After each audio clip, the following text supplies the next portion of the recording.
what's actually going on at the border is not what we see on TV. I'm appalled by that possibility. Yeah. Yeah, it's amazing what is not being shown.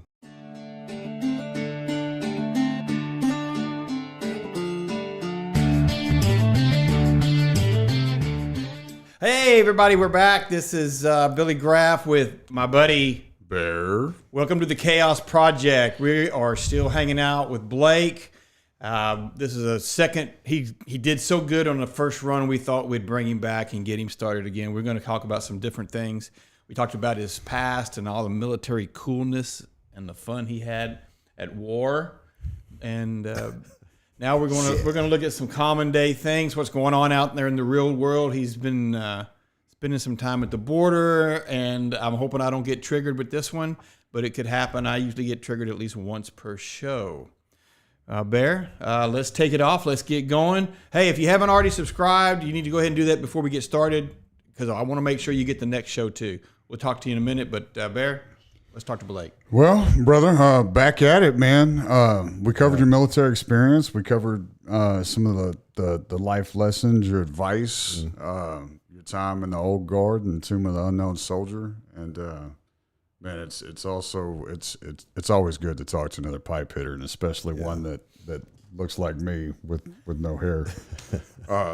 Man, so after the military, man, if you want to take us through just a real quick run through, I really want to get to your time down at the border. Okay. Go ahead and take it away, brother. 20 years, 8 months, 24-day career, but who's counting? My last day of enlistment, my last day of military service was 30 June.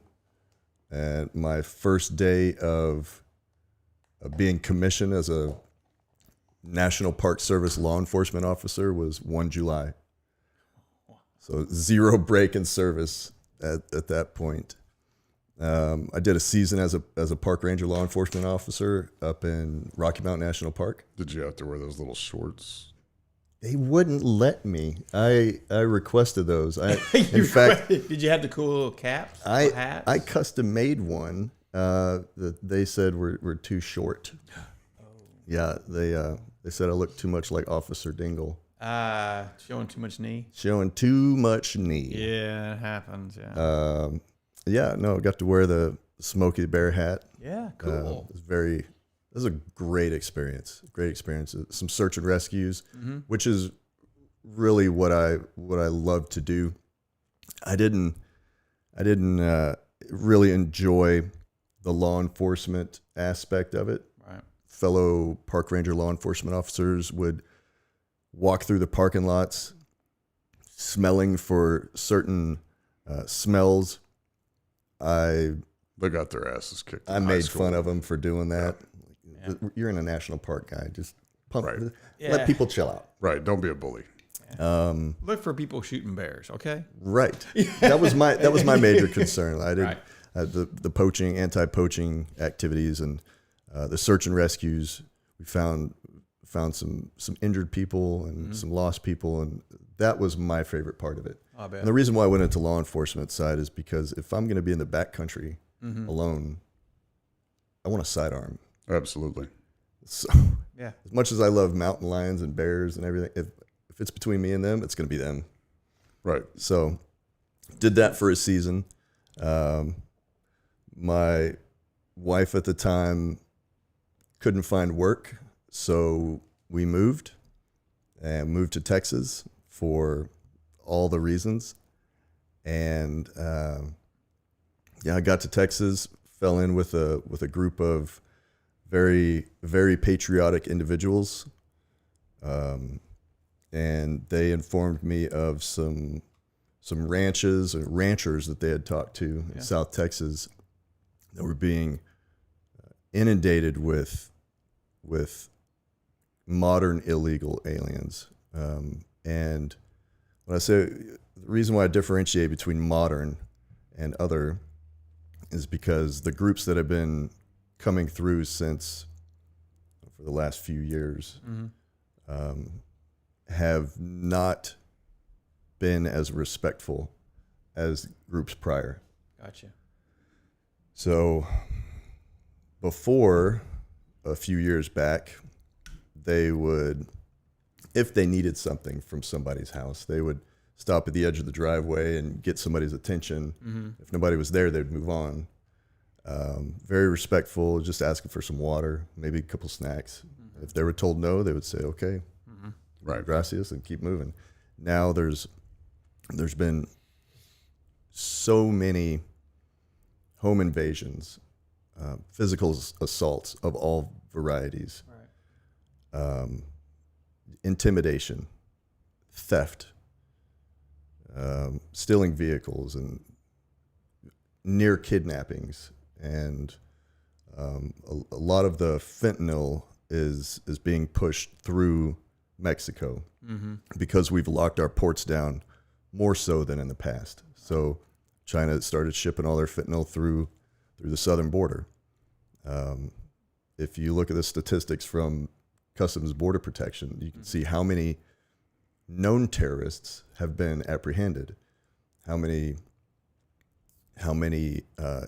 illegals have been from Pakistan and Russia, Iran, India, Afghanistan, Yemen, all of the fun crap hole countries that are so not only is it just Mexicans and South Americans who are coming here for a better life, there's a lot of nefariousness that's coming across the border. That it's like the old adage: if you got a bowl of M&Ms and there's 10,000 of them and 5 of them are poisoned, are you going to eat that bowl? Like, no. Right. So fell in with this group. Are you telling me that what's actually going on at the border is not what we see on TV? I'm appalled by that possibility. Yeah. It's amazing what is not being shown. America's the public is being shown what certain people want them to see. Gotcha. And you have to do research on your own. The information's out there, but if you just rely on what you're being shown, then you are one of the many sheeple that are being led by the nose to somebody else's ends. Okay, I like the term sheeple. That is so realistic to me. Because I think it's amazingly true that we sheeple, we listen and we hear, but we hear what we want to hear. We don't listen for real facts because sometimes those facts do not align with our ideology, maybe, right, or our narratives that we want out there in society. Right. And I'm kind of excited just to hear about what's really from a person who's actually stood down there and watched and been there and feared for their life and helped people who are being treated inappropriately, because that does happen. It is happening. And you're not coming from it from a law enforcement perspective. No, this was all volunteer. This was as a civilian. A private citizen helping other citizens protect their property because that's what you don't see. For free. Right. Driving down there. Yep. Yeah. One of the first groups that me and my friends encountered, the coyote, the leader of this group was he had a warrant for some drug possession, considered armed and dangerous, and attempted murder charges. So he was the nicest, most talkative, Tour guide. and had the best English He's the tour guide. of all the group. Mm-hmm. So he was the tour guide. He was leading this group, and so that was that made me feel accomplished, like I was down there. It's a drop in the bucket. Mm-hmm. You learn that early on. You're not stopping everybody from coming across the entire border, right? And even in the same area, because there are multiple routes, multiple trails that they could take. And So, but every little bit feels accomplished. And if more people went down there, of course, more would happen. But I just felt like I was doing my little part. Yeah. And one of the other groups had a young lady. She was probably 17, 18. And the tour guide, the coyote of that group, said that after we had encountered them and asked them to politely wait for law enforcement and handed them fruit cups and water, and we were very nice to them. Welcome to America. Yeah, please stand by for your ride. The coyote said that this young lady was his girlfriend, but he was in the very front of the line of the column of folks. She was in the back, and as they're sitting there, she's snuggled up next to another young man, which wasn't her brother. So I think she was being trafficked, and he just wanted to make sure he was trying to get her to stay with him wherever he went. Right. That's the impression that I got, without going into all the little micro expressions and Right. minutia of the details that I took in. But that was another really good feeling that I was doing something right. And it's not like that every time. Sometimes you get guys that have been doing it for 40 years. The Mexicans that have been doing it for 40 years, they're just coming here for some good work. Right. They know the route. They've done it a billion times. In fact, one of them was jumping a fence and heard my dog bark. This is the middle of the day. Heard my dog bark, and I didn't even see him at first. My dog was barking. I'm just driving down the road, and he comes back with his hands up, thinking my dog was going to come after him. And so he climbs back over this low fence, and he says, "Look," I asked him to show me what was in his bag. I didn't search myself. And there were no weapons, no drugs. And he said there was a little bit of medicine in the form of tequila in a little Coke bottle. But he said, "Look, you got three choices. You can call Border Patrol. You can beat me up and take my money." Just paused. There's probably about $300 there, with some pesos also. And I just shook my head, and he put the money back in his pocket. And he says, "Or you can give me a job." And I said, "Really? Like, what do you do?" He said, "Anything: concrete, construction, roofing, ranch hand. You got a ranch here?" Yeah. So I thought about it, and I called my buddy, and I said, "Hey, you got a need? Some work? You got a need for another hand here?" He said, "Was he, does he look fit?" I said, "Yeah. I mean, he's old, but he's able to do stuff." He said, "Man, I really wish I could, but just not this week. Not this week. I can't afford it." Okay. I said, "It looks like I'm calling Border Patrol." So if the way I handled it is, if I thought there was any type of nefariousness, I would call the sheriffs down there, and they would come. And then recently, Kinney County has been charging everybody with trespassing. Okay. So and then whoever they identify as the coyote is charged with felonious human trafficking. So they're charged with a felony. Right. So that's really good. So if there was anything negative about this group, I would call the sheriff's office. If they couldn't take him or wouldn't or didn't have room for him, I would call the DPS, state troopers. Right. So they would do the same thing. They would arrest him. And the last resort would be to call Border Patrol, because they're going to take him in, they're going to process him, they're going to drive him back to the border, and then they're just going to hop out at the border and come back across the next day. So that's what I did for this guy. Right. I told him, "Don't come through this area anymore, but I'm going to call Border Patrol for you. You'll get a job." Okay. So there's a lot of wiggle room with how we respond. And not everybody that comes across is bad. They're just looking for opportunities. Yeah. I mean, Yep. You know, even the poorest in our country, you know, middle class, lower middle class. I mean, middle class is going away now. Thank you, inflation. But we live better than kings used to live. You know, I mean, this is still the land of the free and home of the brave. Yeah, it's a lot about perspective. To a lot of people don't know.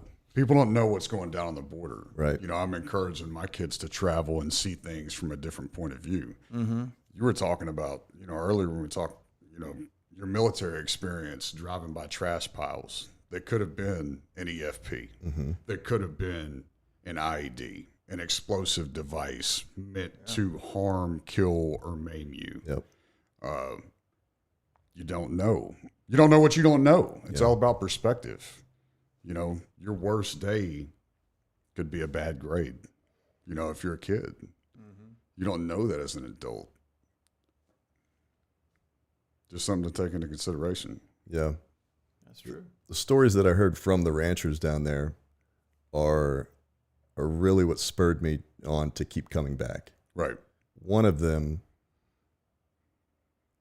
was a widow whose husband had died 2 years prior, an 82-year-old woman. And some Haitians, they were identified as Haitians later, Haitians came onto her familiar ranch. She had a ranch on the river.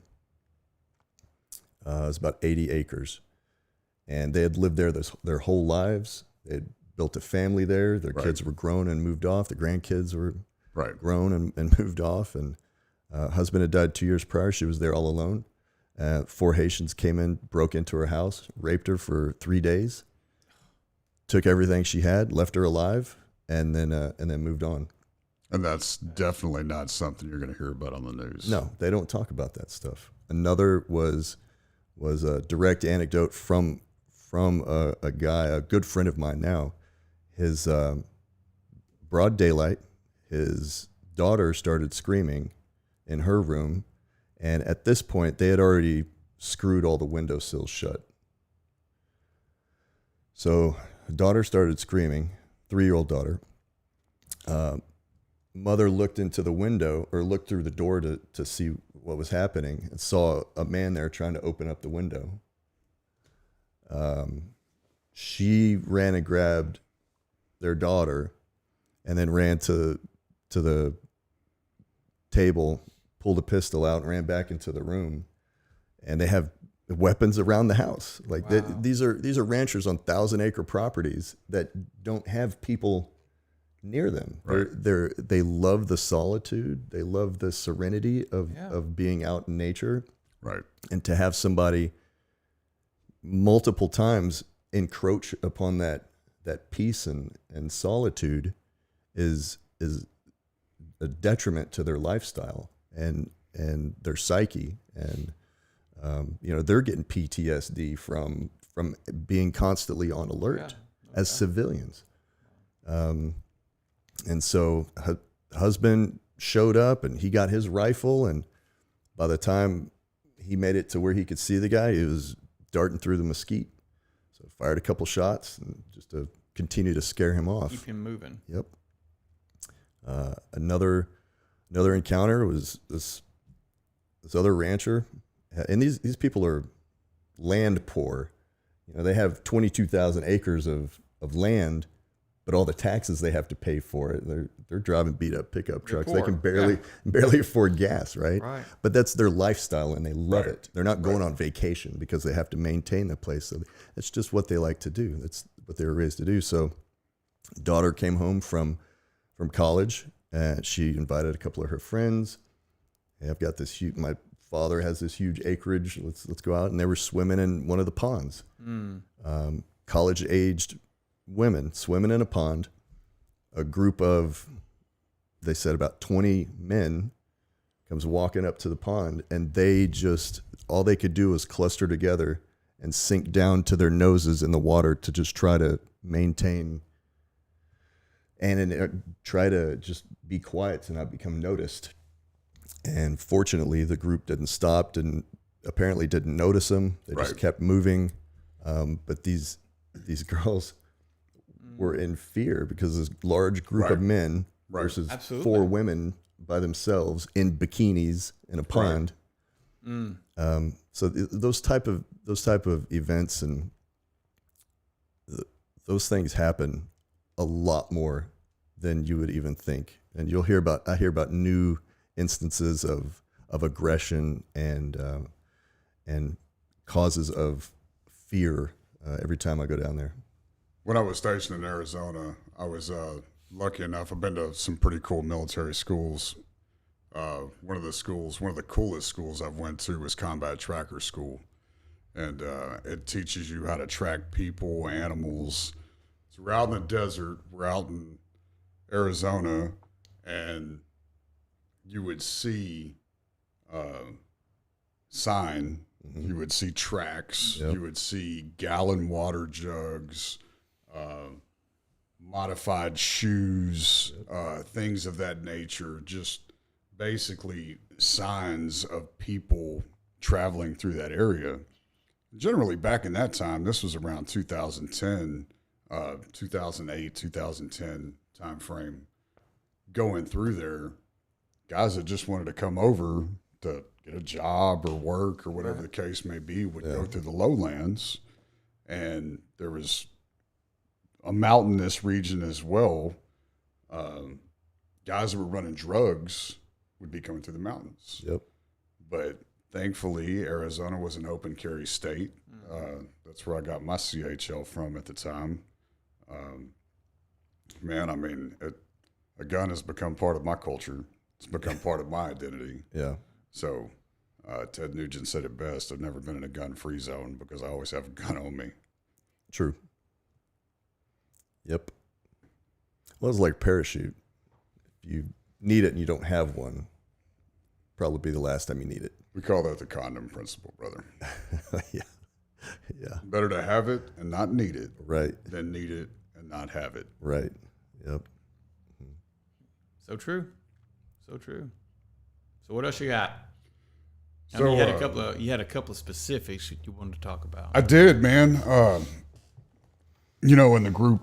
In the little group that we're in, you helped me run a veteran peer support group in our local area, and one of the things we do, or we try to get going, was a book club. Mm-hmm. And you recommended some pretty good books. So, what's the last book that you read? It's not the greatest. I started, it's the Phoenix Project. It was recommended to me by someone very special to me. And I thought it was more high speed than it was. I thought it was dealing with spy stuff and CIA and super hardcore intelligence gathering and overthrowing governments from the inside. I thought it was very interesting. I don't know where I got that from, but I started reading it, and it was about chapter 4, where I began to slowly come to the realization that it was purely a book on showing how to transition a failing organization into one of synergistic aptitude. I like what you did there. It was very boring. Very boring. What's the last good book that you've read? Oh, the last good book. So I threw up in Robinson Crusoe again. Really? That's my go-to. It's a long read, but it's a quick read for me because I kind of let my mind wander because I know what's going to happen. Right. I read Robinson Crusoe just to kind of, I don't know, I had time and wanted to take my mind off of things. And before that, I started, but I haven't finished Meditations. I started, but haven't finished it. That's I know the guy that gave that to you too. oh, you do? Yeah, he's one of my best friends, Bear.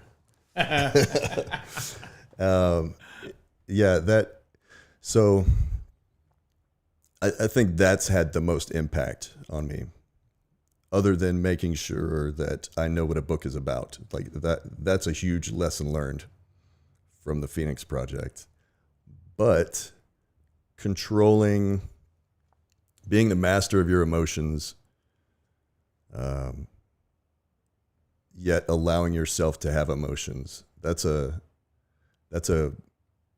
very important balance. So yeah, I need to finish that book.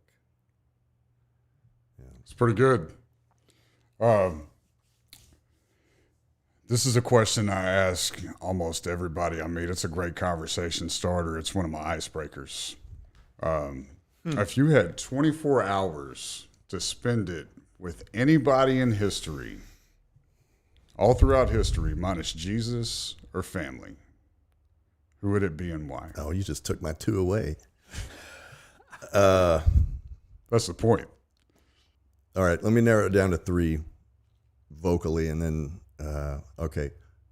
Tony Robbins, Elon Musk, Nikola Tesla. 24 hours. And no language barrier. No language barrier, no danger. If you wanted to go have a dinner with Jeffrey Dahmer and not have to worry about him eating you. Oh, I did. Right. I mean, no danger, no boundaries. You about can that. ask him whatever. Or General Buck Naked. I mean, is that a statement, a question? Not generally buck naked. There's an individual, an African warlord named General Buck Naked, and he was Really? yeah. Maybe the General Barbecue from Haiti. No, I don't want to have anything to do with that guy. I've always been fascinated with Nikola Tesla, as much as I'd like to pick the brain of Elon Musk and walk away from a 24-hour encounter with Tony Robbins, and all the positivity and stick-to-itiveness that I would come away with from there. I might as well pick David Goggins, but I think I've got him figured out and love everything about him, and I don't really need to spend 24 hours with him. I've read a couple of the books. Right. I would say Nikola Tesla. There's just a lot of questions. I don't even know what I would ask him, but I know there would be 24 hours worth of good encounter. Yeah. Interesting. Yeah. Good. I like it. How does he feel about somebody else taking the credit for remote control or Wi-Fi? Yeah. I'd like to show him that Wi-Fi is actually a very, very prolific thing now. See how he reacted. I was just reading a book about electricity being transmitted Yeah. via Wi-Fi, Yeah. and it was pretty interesting. It's pretty cool stuff. I could definitely see why you'd want to know. Chap, you got any more questions? Man, I know you. I know you well now. Good. I know you well now. Good. Impressive life, and I think it's so important that we learn. It sounds to me like every step of your life you've learned some new things. So post-military, also, I've started to realize my true self again. Before the military, I was before construction, I was a pothead beach bum, and wrote poetry and painted and did little sculpture figurines and just did all kinds of stuff. And then I started working construction, which is more of a machismo field than beach bummery. Yeah. So kind of fell in line there. And then from there, joined the military, the infantry. So facts don't care about feelings right there. Right. And so, began to accept all the desensitization required to gain the capacity to do what warfighters need to do. Shoot people in the face and keep moving forward. So wholeheartedly jumped into that and embraced it and loved it and vocalized hardcoreness every chance I could and tried to raise my little hoods as hard as I could, while listening to their problems and letting them know it would be okay, and less balance between loving beach bum and hardcore stone cold killer, but still a little bit of understanding and empathy, a little bit. Mostly just get the job done. Nobody cares. Gotcha. And so post-military, I've started to find myself again and figure out what I really feel like. And it's not just go around with my chest puffed out and looking for a fight with a foreign army, right? I'm ready for it if need be. I still like to have my causes, which is why I've gone down to the border. It's why I liked search and rescues. I still like to, as men, you have to have a purpose. You have to strive towards something. You can't just, if your mind goes weak, that's the end of it. You have to go through struggle and strife, not really complain about it, just kind of accept it. Mm-hmm.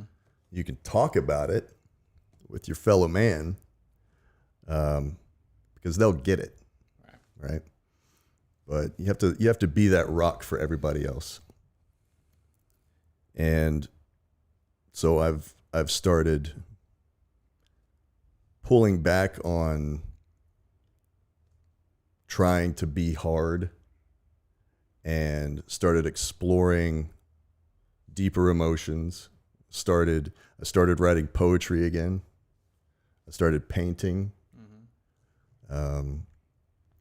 Haven't started sculpting yet, but that'll happen. I really want to do that. Play with some mud. But I'm maintaining what it means to be a man, mm-hmm. being a very capable individual with the potential for ultra violence kept under control, mm-hmm. and only brought out when necessary. If you don't have the capability of extreme violence, you can't stop the monsters that are in the world. So you have to be prepared to use it, or you're useless as a man. Why do we have broad shoulders? Why do we have these muscles, the capability to grow them? Why do we have this aggressive state? But all of that has to be under control. So I still maintain that, but I'm definitely shifting towards a more peaceful way of life. Better to be a warrior in a garden than a gardener, in a war. Yeah. Mm-hmm. Parting thoughts, bro. We're getting down to crunch time here. And I like that, and I try to live my life the same way. We've had many conversations on that. Trying to stay hard, being a good man, but also being good at being a man. Jordan Peterson talks about it all the time. Be dangerous, be the monster, but keep that in check. Right. Parting thoughts. Maybe what advice would you give to your 20-year-old self? Do it all and trust your gut. It'll work out. I like it. I like it. I wouldn't change anything. I've made huge mistakes, small mistakes, had great successes. Yeah. Yep. Yeah, we got pretty deep there for a little bit.